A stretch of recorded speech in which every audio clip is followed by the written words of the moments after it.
Vamos a comer carne, ¿verdad? Yo les dije que trajeran Biblia y trajeran libreta. Si usted no trajo, ¿verdad? No vinieron a tiempo después. Alguien decía que la tinta más endeble es más eficiente que la mente más perspicaz. ¿Por qué? Porque a veces a nosotros se nos olvida todo, menos a las mujeres, ¿no? A las mujeres se acuerdan de todo. Se acuerdan de la canción cuando conocieron a su esposo, se acuerdan de cómo andaba vestido, de dónde estaba, que todo. ¿Verdad? Pero nosotros los hombres no, tenemos ese defecto, solo somos guapos. Están en todo, no les digo que las mujeres están en todo. Las mujeres están en todo. Yo quiero llevarles hoy estamos hablando, los días martes estamos hablando sobre las maravillosas doctrinas de la gracia. Estamos en esta serie tan maravillosa que realmente pues han pasado 2 años para que la hablemos, pero la vamos a hablar con todo lo que podamos, ¿verdad? Esperando que Dios Todopoderoso nos ilumine a todos. Este tema es el número 3 y es la elección de Dios. La serie es las maravillosas doctrinas de la gracia y el tema número 3 es la elección de Dios. La elección de Dios. Dado que esta doctrina, hablando de la elección de Dios, esta doctrina es poco conocida en la iglesia moderna, por lo menos aquí en esta ciudad. Al ser tan poco conocida y tan poco predicada, suele recibirse con mucha antipatía. Suele recibirse como con cierto malestar. Cuando la gente empieza a hablar de elección, empiezan a ver mal hasta el predicador, ¿verdad? Es una doctrina que causa conflicto en mucho de lo que hoy se conoce como evangelicalismo, ¿no? O lo que llamamos nosotros doctrinas heredadas, pero no estudiadas, así le llamo yo, ¿verdad? Doctrinas que heredamos, pero no estudiamos. Ahora, en la doctrina de la elección, yo quiero que ustedes sepan que particularmente yo tuve que vivir un viaje en esta doctrina. Antes de yo poder predicarla, antes de poder entenderla, tuve que luchar cuerpo a cuerpo con ella porque yo no quería recibir esta doctrina como una verdad de la Biblia, aunque sí está en la Escritura. Para mí, considerar que Dios elegía personas era algo atroz, era algo que no estaba en mi ser, porque a mí me habían enseñado de otra manera. Yo había sido enseñado en unas doctrinas que no eran de acuerdo a las Escrituras. Y por eso yo espero en mi corazón y espero, ¿verdad?, que usted esté dispuesto a recibir esta palabra, a atenderla y a escucharla con detenimiento. ¿Para qué? Para que sus vidas también puedan llegar a esta verdad. A mí la verdad, como dice la Escritura, me hizo libre. Y yo espero que lo haga con usted. Así que cuando hablemos de esta doctrina hoy, de la elección de Dios, yo quiero que usted lo haga con el vaso vacío. Reciba, evalúe y deje que Dios hable a su vida. ¿De acuerdo? Amén.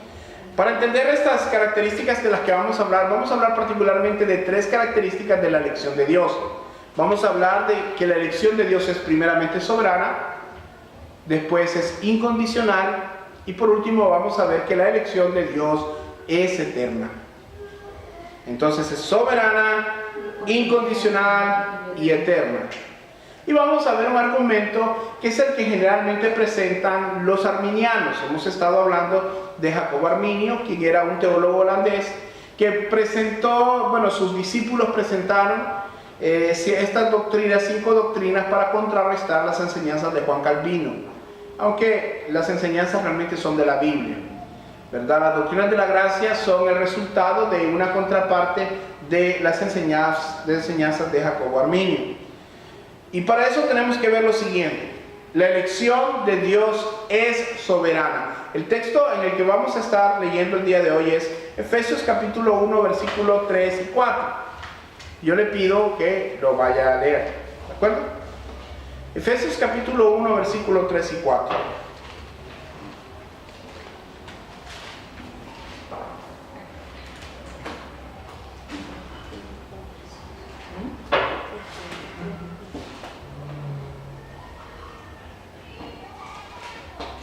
Efesios capítulo 1, versículos 3 y 4. ¿Lo tenemos? Amén. Muy bien.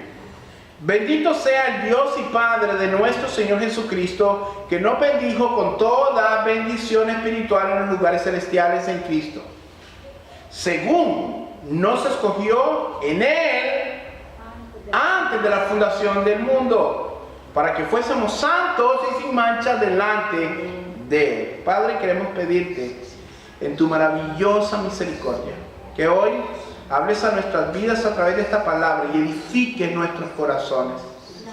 Que aquellos que hemos creído esta doctrina podamos afirmarnos más en ella, y aquellos que aún no la conocen, tú puedas poner en ellos, Señor, este primer paso de libertad a través de esta doctrina maravillosa de la gracia. Te lo pedimos en el nombre de Jesús. Usa este siervo inútil para tu gloria. Amén y amén. Dice el texto: bendito sea el Dios y Padre de nuestro Señor Jesucristo, que nos bendijo con toda bendición espiritual en los lugares celestiales en Cristo, según nos escogió en Él antes de la fundación del mundo, para que fuésemos santos y sin mancha delante de Él. Ahora, primero tenemos que ver algo. Las perspectivas de esta doctrina, la elección, la vamos a ver en dos lugares, ¿verdad? La vamos a ver en la posición arminiana, que es la popular, ya lo hemos hablado, es la doctrinas populares de nuestra ciudad, y las doctrinas de la gracia, las doctrinas calvinistas, aunque están mal apodadas, pero igual. Vamos a ver la perspectiva reformada de esta doctrina y la posición arminiana. Así que Jacobo Arminio enseñaba que la elección de Dios, esta es la posición arminiana, decía que la elección de Dios se basaba en el previo conocimiento de Dios de aquellos que iban a creer. Voy a repetirlo. Jacobo Arminio enseñaba que la elección de Dios se basaba en su previo conocimiento acerca de los hombres que creían en Él.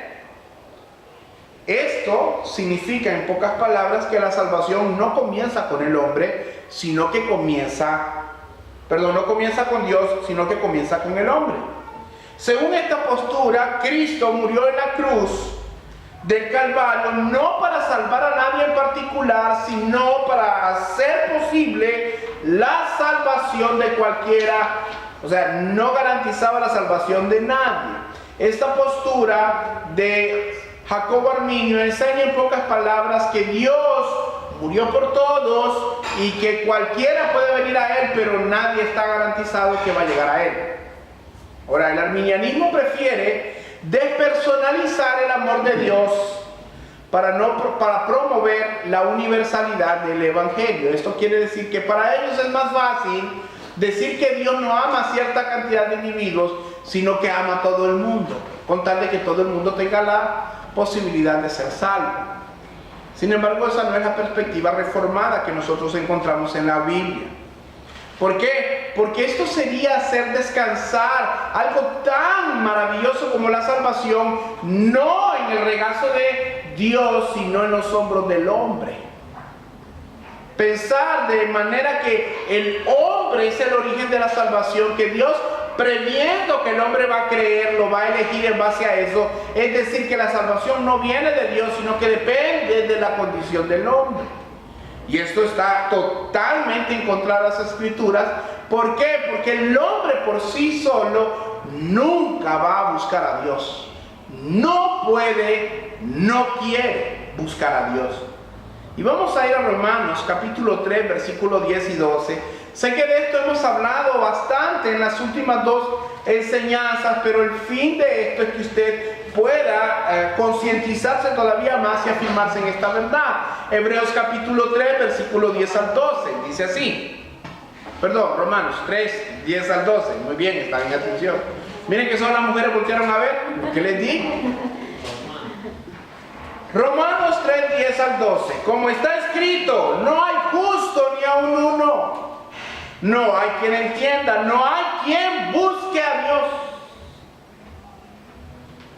Todos se desviaron y aún se hicieron inútiles. No hay quien haga lo bueno, no hay siquiera uno.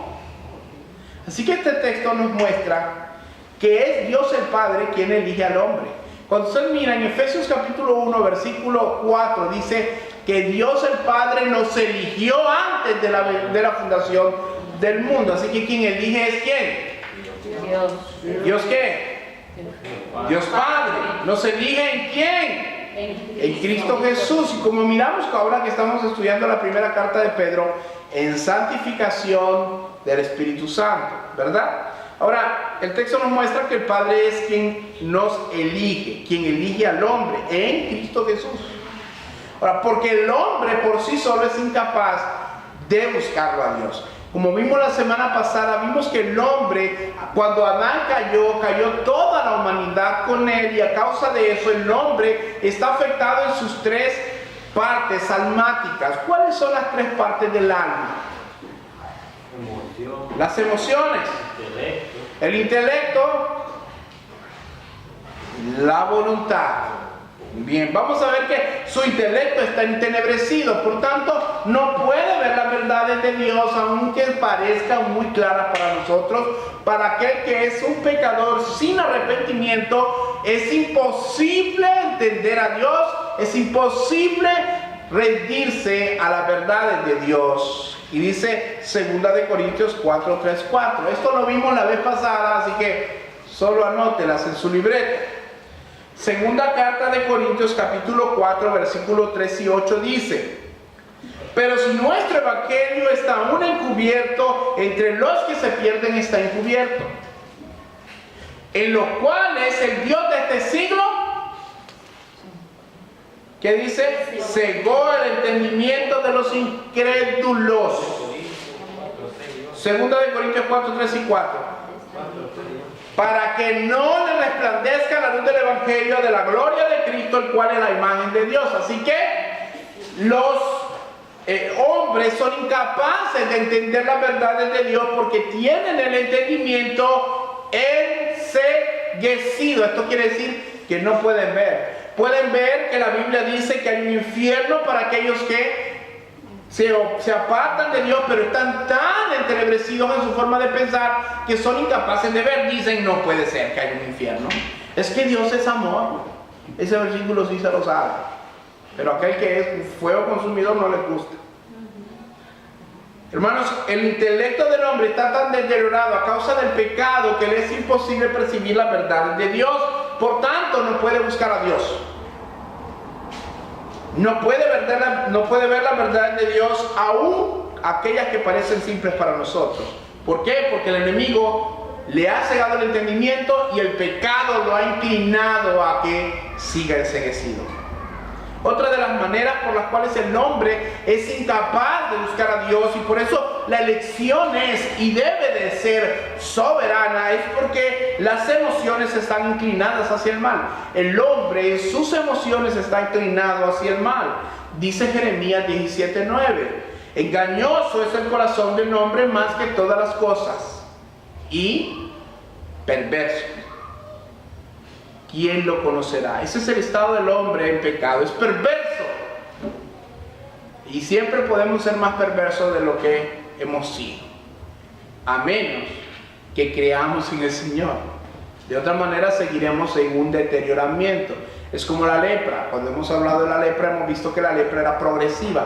Era algo que iba decayendo y deteriorando el cuerpo de la persona. El pecado es la lepra espiritual del hombre. Lo va arrastrando cada vez más y más y más hasta que lo lleva al infierno. Así que las emociones están inclinadas hacia el mal. Por eso el hombre no puede elegir a Dios, no lo puede buscar. Tiene que ser Dios quien lo busque a él. Aun cuando podemos hacer cosas buenas, las razones pueden ser equivocadas. Aun cuando hagamos cosas buenas, las razones pueden ser las equivocadas. Como lo vimos el día sábado, ¿no? ¿Se acuerdan de Usa? Él quería que el arca no cayera al suelo, pero lo fue a hacer, lo fue a tocar y murió en ese mismo lugar. Porque la Biblia enseña que solamente los levitas podían tocar el arca. Así que se pueden hacer cosas buenas y tener malos resultados porque se hacen fuera de la voluntad de Dios. También la voluntad está esclavizada, porque además que no quiere el hombre, no puede. Mire lo que dice. Yo sí voy a pedirle que vaya a Romanos capítulo 8, versículos 7 y 8. Romanos capítulo 8, versículos 7 y 8.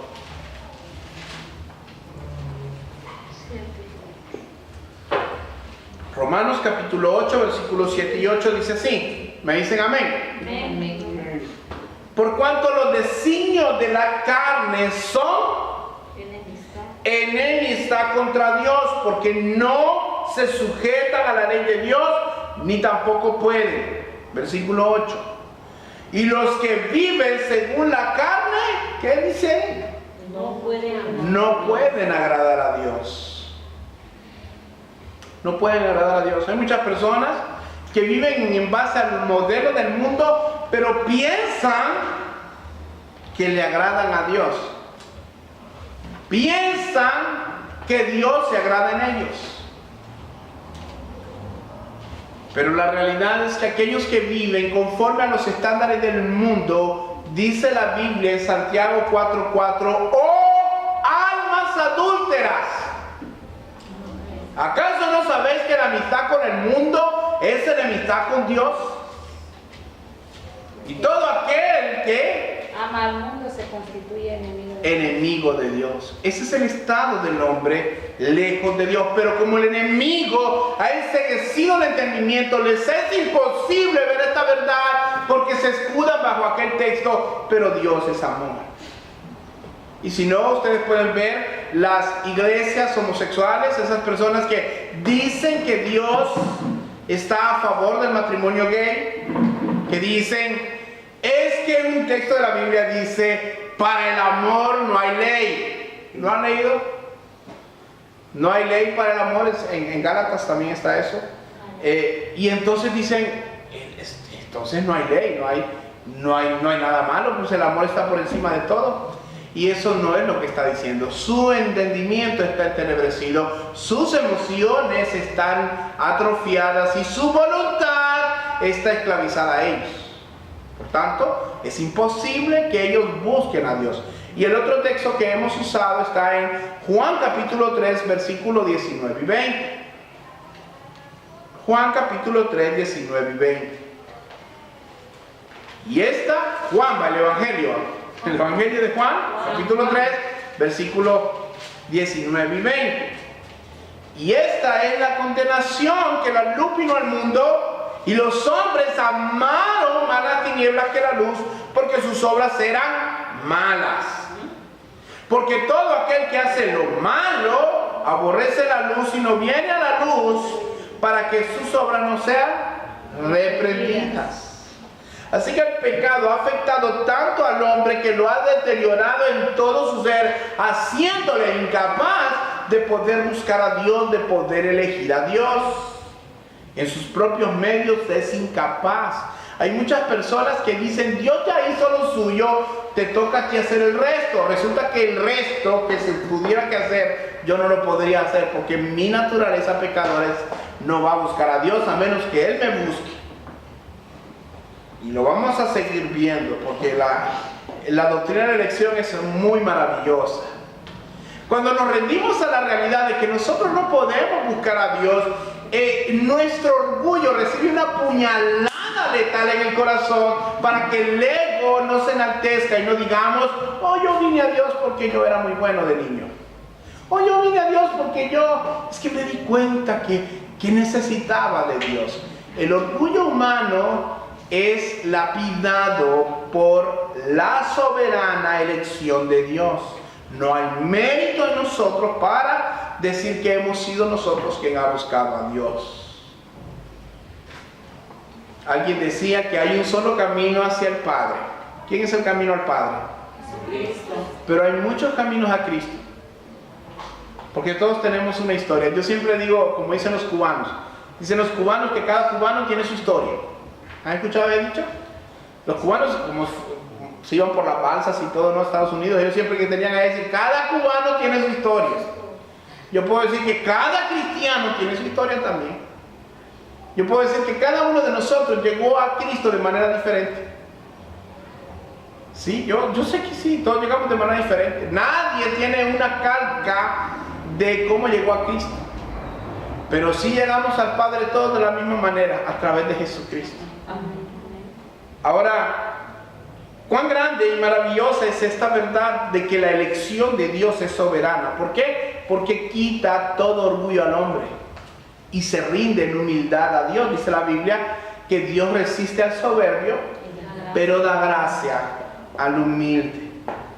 En las palabras de Jesucristo podemos ver esta soberana elección, porque tal vez, solo tal vez, a veces nosotros caemos en el error de creer que nosotros somos los que buscamos a Dios. Miren lo que Él le dice a sus discípulos en Juan capítulo 15, versículo 16. Por eso le dije que trajera la libreta, porque a veces le va a ser difícil continuar las lecturas. Hay mucho texto en el día de hoy. Esta doctrina de la gracia tiene muchos textos para respaldar sus enseñanzas. Juan capítulo 15, versículo 16.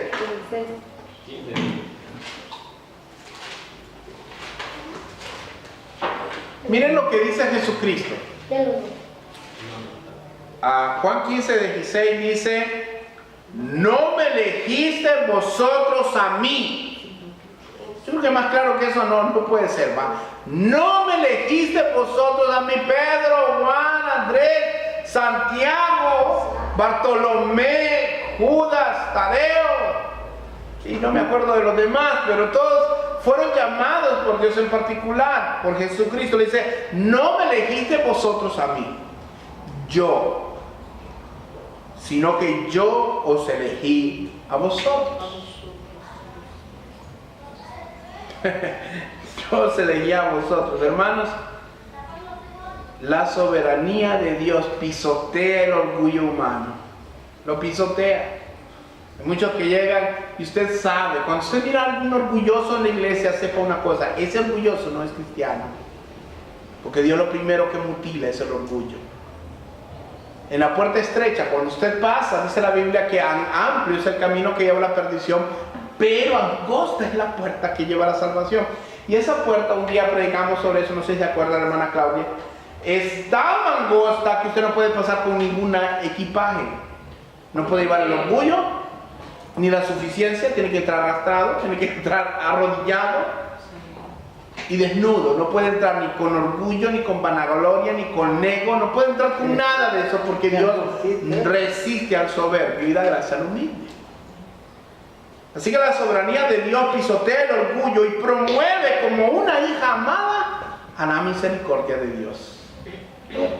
Cuán hermoso es saber que el hombre no tiene nada que lo haga merecedor de la elección de Dios. No es por ser inteligente, no es por ser educado, no es por ser adinerado.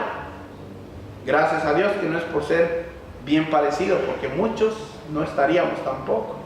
No es por ser admirado, no es por ser famoso, no es por ser atlético, también gracias a Dios, porque aquí todos estamos fuera de forma. Creo que solo la hermana y otra hermana ahí por ahí. No es sino porque es el puro afecto de su voluntad. En el versículo más adelante, usted lo lee en Efesios, que dice que es por el puro afecto de su voluntad. Gloria a Dios. Yo doy gloria a Dios porque no fue por algo que nosotros hiciéramos, porque yo le garantizo que si dependiera de nosotros, nadie fuera elegido. Porque nosotros somos perversos, hermano. En nuestro estado natural somos perversos.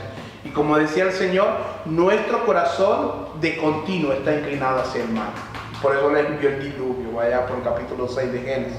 Así que la elección descansa en Dios, no en el hombre.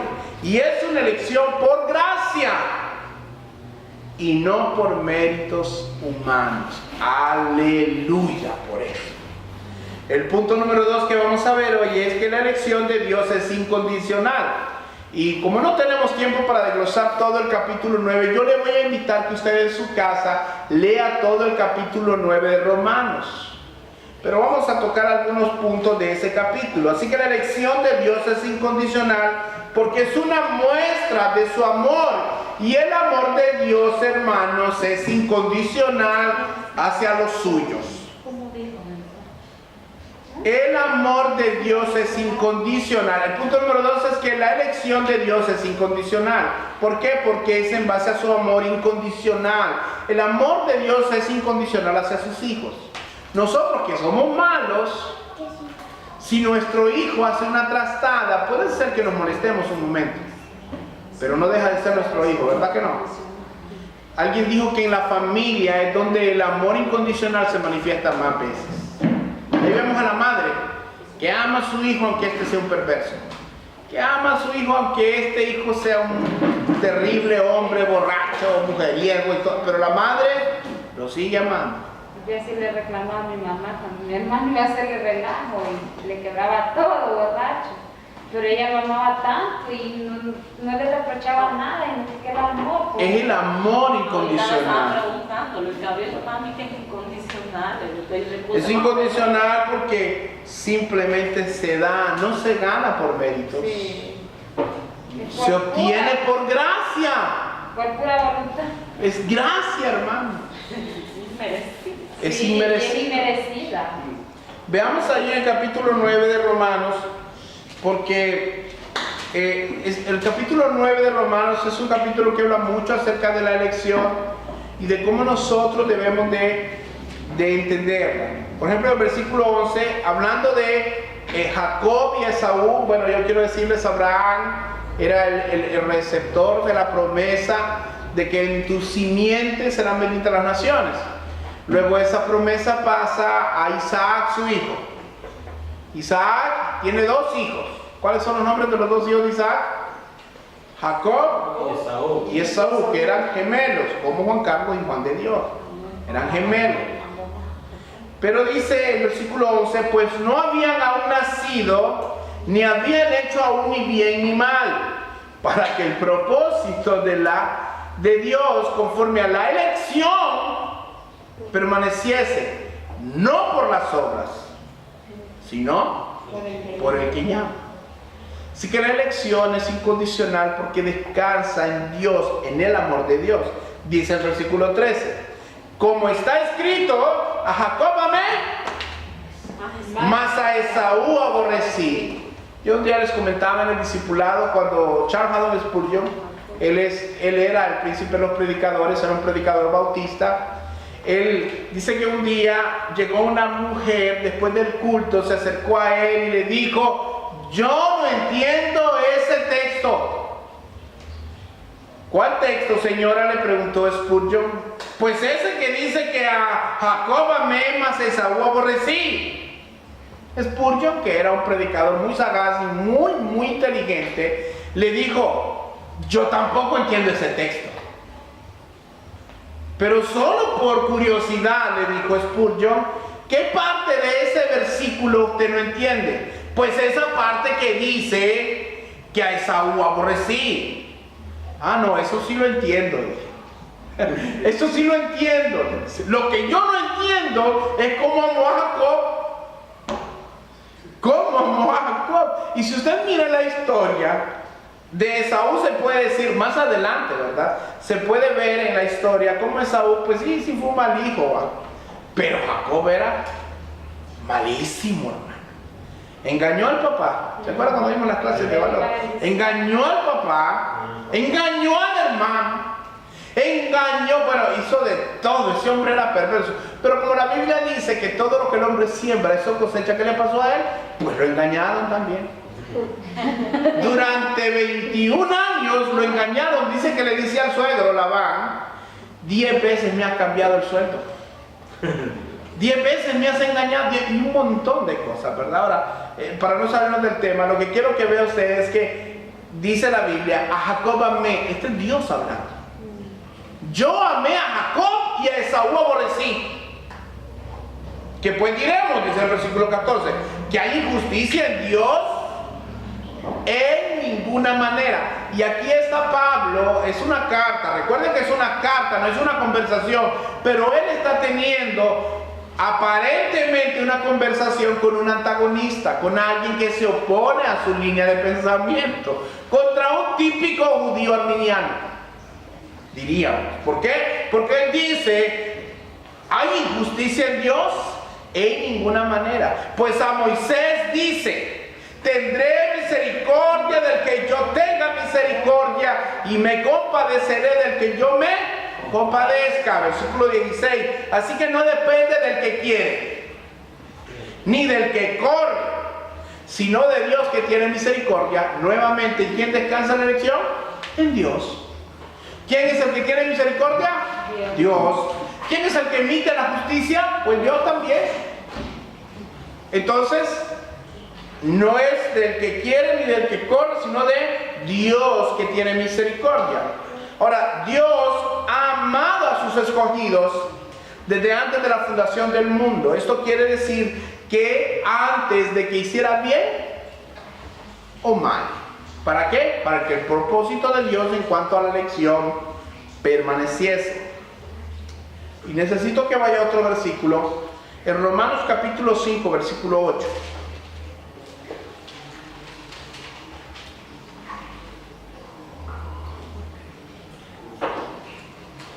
Mas Dios muestra su amor para con nosotros, en que siendo aún pecadores, Cristo murió por nosotros. Hermanos, qué linda esta verdad. Qué profundo es este versículo. Mire, mas Dios muestra su amor para con nosotros, en que siendo aún pecadores, está hablando del periodo antes de creer. Siendo aún pecadores, Cristo murió por nosotros. Así que el amor de Dios incondicional fue antes de que tú nacieras. ¿Cuándo? Antes de la fundación del mundo. Esto quiere decir que Dios nos ha amado desde antes que nosotros fuéramos creados. Qué gloriosa verdad es esta. Dios no nos amó en el momento en que creemos.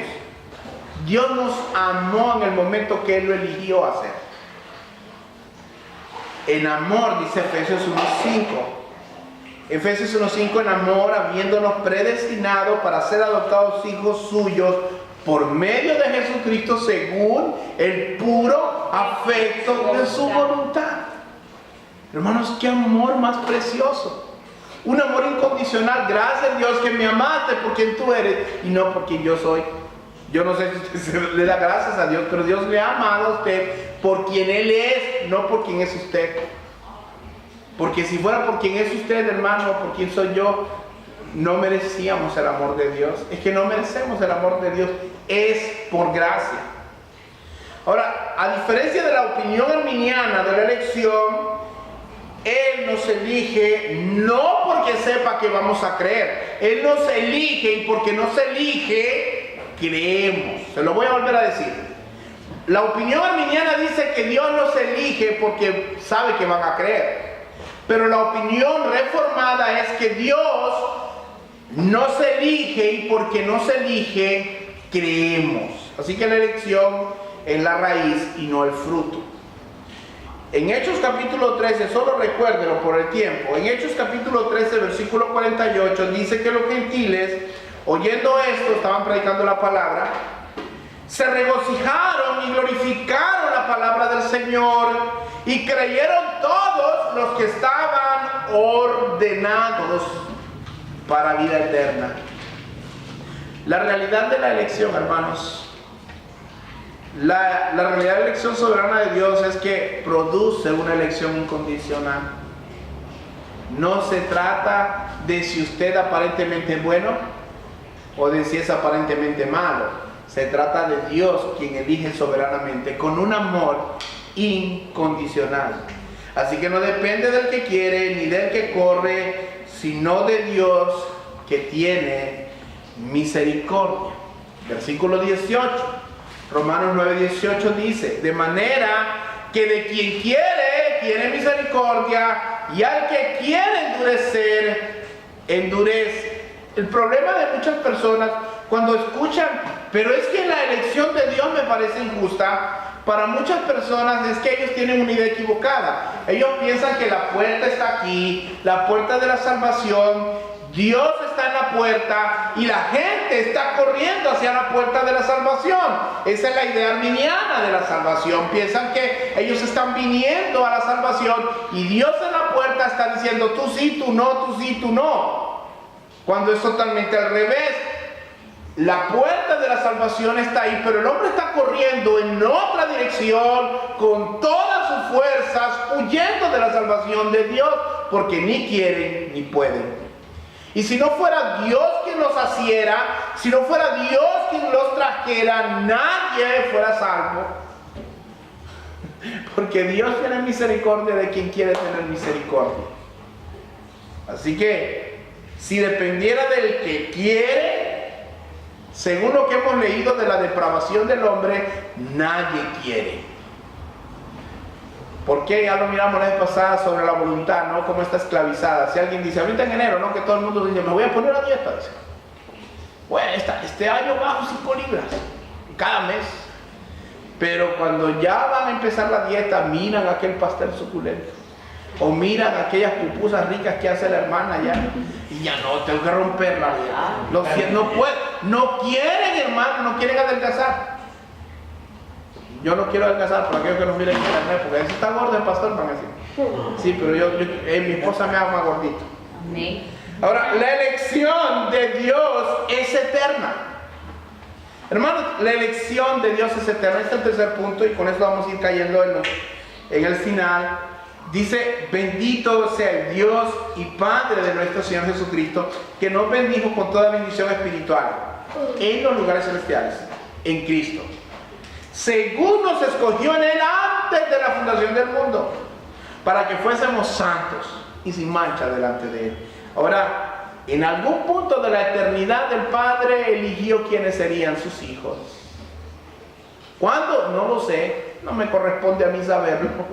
En algún momento de la eternidad, desde que el mundo fuera como lo que conocemos hoy, el Padre decide quiénes serán su pueblo. Y hay otra sección, y eso quiero que lo vayan a buscar, segunda carta de los Tesalonicenses, capítulo 2, versículos 13 y 14, que sigue afirmando esta verdad. Segunda carta a los Tesalonicenses, capítulo 2, versículos 13 y 14.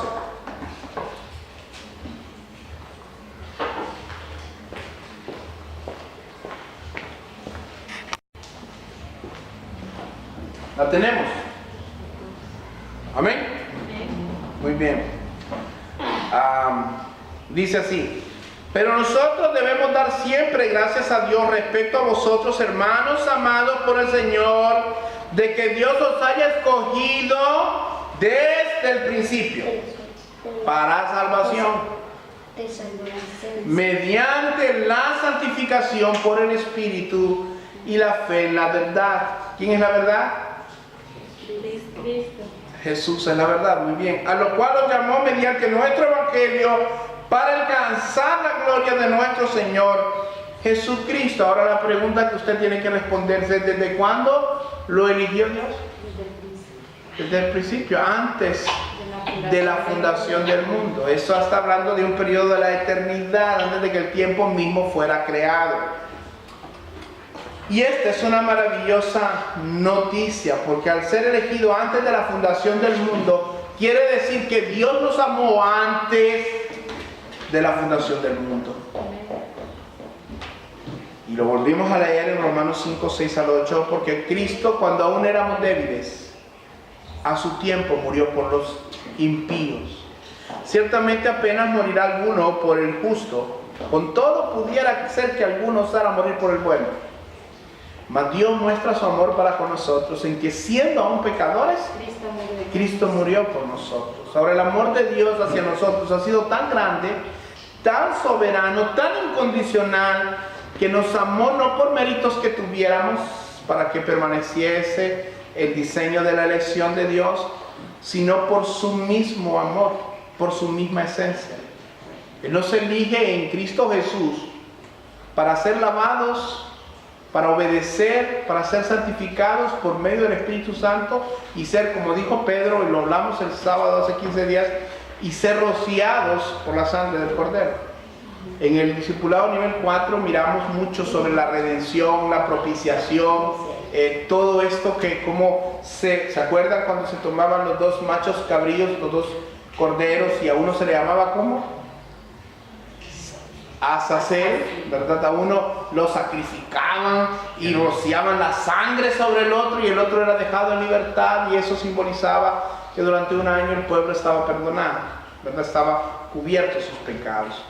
Qué bueno que se acuerden todavía de Azazel, ¿verdad? Yo les digo, acuérdense de Gárgamel, por ahí anda el nombre, Arrael, Azazel, por si se nos olvida. Es que a nosotros los hombres se nos olvidan muchas cosas, a la mujer no. Pero digo, por aquello que no olvide, acuérdese a Azazel, ¿verdad? Así que Azazel se llamaba el cordero. ¿verdad? Ahora, sabemos entonces que hemos sido lavados por Jesucristo, pero porque el Padre nos elige desde antes de la fundación del mundo, para que obedezcamos a su Evangelio, vengamos a Él. Creemos en Él, en Cristo Jesús, porque fuimos elegidos un día, ¿verdad? Antes de la fundación del mundo. Y vamos a Romanos, ya casi terminamos, 8, 28 al 30. Romanos 8, 28 al 30. Y son versículos que muchos conocen.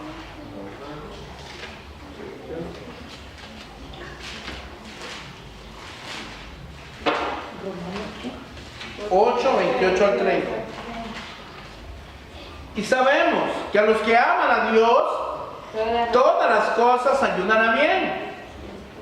Esto es a los que conforme a su propósito son llamados. ¿Cuál es el propósito por el cual fuimos llamados? El de ser santos e irreprensibles delante de Él. Porque a los que antes conoció, también los predestinó para que fuesen hechos conforme a la imagen de su Hijo, para que Él sea el primogénito entre muchos hermanos. Y a los que predestinó, a estos también llamó, y a los que llamó, a estos también justificó, y a los que justificó, a estos también glorificó. Hermanos, de principio a fin la salvación descansa en Dios. Gracias a Dios que descansa en Dios.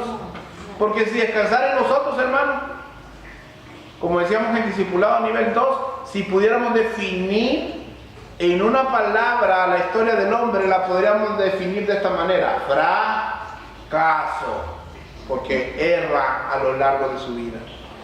Así que hay un propósito en la elección de Dios, y Él nos elige para ser santos delante de su presencia e irreprensibles delante de Él. Pero como no podemos hacerlo por nuestra propia cuenta, Él nos santifica por medio del Espíritu Santo. Y en el discipulado nivel 1 vimos que hay dos tipos de santificación: la posicional, que es la que nos declara santos delante de Dios, y la progresiva, que es la que buscamos día a día, limpiándonos de toda contaminación de carne y de espíritu, perfeccionando la santidad en el temor de Dios, como dice 2 Corintios 7:1. Así que, ¿por qué entonces, si Dios nos ama, por qué venimos en esta condición de pecado? Bueno, porque Adán pecó. El asunto no está ahí, sino que el asunto está en que Dios, a pesar que nosotros somos pecadores, hasta que llegamos hacia su presencia, Él nos soporta, hermano, en amor, en un amor incondicional. Allá lo dijo en Jeremías capítulo 31:3: Jehová se manifestó a mí hace ya un tiempo diciendo, con amor eterno te he amado.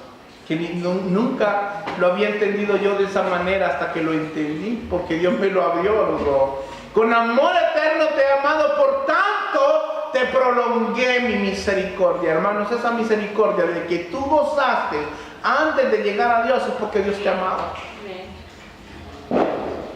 Que muchos más bonitos, más inteligentes, más educados, más famosos no llegaron a tu edad cuando tú conociste a Dios. Se fueron antes. Ahora, el argumento arminiano es este. Dicen que si la elección es cierta, Dios es injusto porque salva a unos y no salva a otros. Entonces, ese es un argumento que ellos te van a decir cuando te digan: pero si usted dice que la elección existe, ¿cómo me explica usted de que Dios juicie a unos y liberte a otros? Bueno, yo quiero ilustrártelo de esta manera. Imagínate que hay unos criminales bárbaros en esta ciudad. Y digamos que el gobernador de esta ciudad es el rey. Y el rey es soberano. El rey decide quién vive y quién muere. Pero estos criminales son perversos. Estos criminales son lo peor de lo peor. Son aquellos que en su pensamiento solo está el mal, en su corazón solo está el mal y su voluntad está esclavizada hacia el mal. Pero estos hombres están ahí en la prisión. Pongámosle que hay 500 hombres, 500 criminales. El rey es soberano. Y el rey decide que todos son culpables, todos han hecho atrocidades a lo largo de su vida, pero ha llegado el momento de su juicio. Y en ese momento el rey dice, ¿sabes qué? Voy a tomar a 200 y les voy a dar libertad. Son libres, ya no hay culpa para ellos, son libres. Dirá alguno, ¿por qué liberó a unos y por qué no los liberó a todos? Dirá el vaso de barro al alfarero, ¿qué haces conmigo? ¿Quién eres tú para altercar con Dios? El rey gobierna sobre ese reino, y si él decide mostrar su misericordia para que la gente vea la gloria de su ser en la misericordia que manifiesta hacia esas 200 personas, gloria a Dios por eso. Pero nadie va a decir que cuando enjuicie a esos 300 criminales que merecen la muerte porque han hecho grandes crímenes, nadie va a decir que es injusto, porque merecían la muerte o no. Y aquellos que no merecían ser salvados en la misericordia, la recibieron ¿por qué? Porque se la ganaron, o por gracia. Y Efesios 2, 8, 9 dice que somos salvos por gracia, mediante la fe. Y esto no de nosotros, pues es un don de Dios y no por obras, para que nadie se gloríe. Así que déjame decirte algo. Si tú vas a lo largo de la historia, ves que la elección de Dios descansa en Dios, porque Él ha rescatado ladrones, asesinos, prostitutas, homosexuales, perversos hijos del diablo, religiosos, legalistas, adúlteros, de todo. Porque la elección no está en el hombre, sino en Dios. Y esta es una doctrina maravillosa, porque aunque el arminiano se moleste con esto, es porque es un fariseo muchas veces. El fariseo llegaba a la sinagoga y decía, yo diezmo de todo lo que tengo, y ayuno 2 veces por semana, no soy como estos hombres ni como este publicano. Pero el publicano llegó diciendo, sé propicio a mi pecador. ¿Y sabe qué, hermano? Dios siempre va a ver la humillación y el arrepentimiento, porque Él inclina tu corazón a que te arrepientas. La Biblia dice que Él pone en nosotros el querer como el hacer, según su buena voluntad. Así que si Dios en su soberana voluntad y a fin de manifestar su gloria decide tener misericordia de aquellos que eligió desde antes de la fundación del mundo, gloria a su nombre. Y si decide ajusticiar a aquellos perversos que han pecado a lo largo de su vida y han aborrecido su nombre, y Él quiere mostrar su justicia, gloria a Dios a su nombre por eso. Así que la elección es de Dios en una maravillosa doctrina de la gracia que le quita la gloria al hombre, porque el hombre no hace nada para ser elegido, y hace que descanse en Dios. Y aquel que elige a su pueblo de una manera soberana, incondicional y eterna, reciba la gloria de su pueblo por los siglos de los siglos. Amén. Pongámonos de pie y vamos a orar.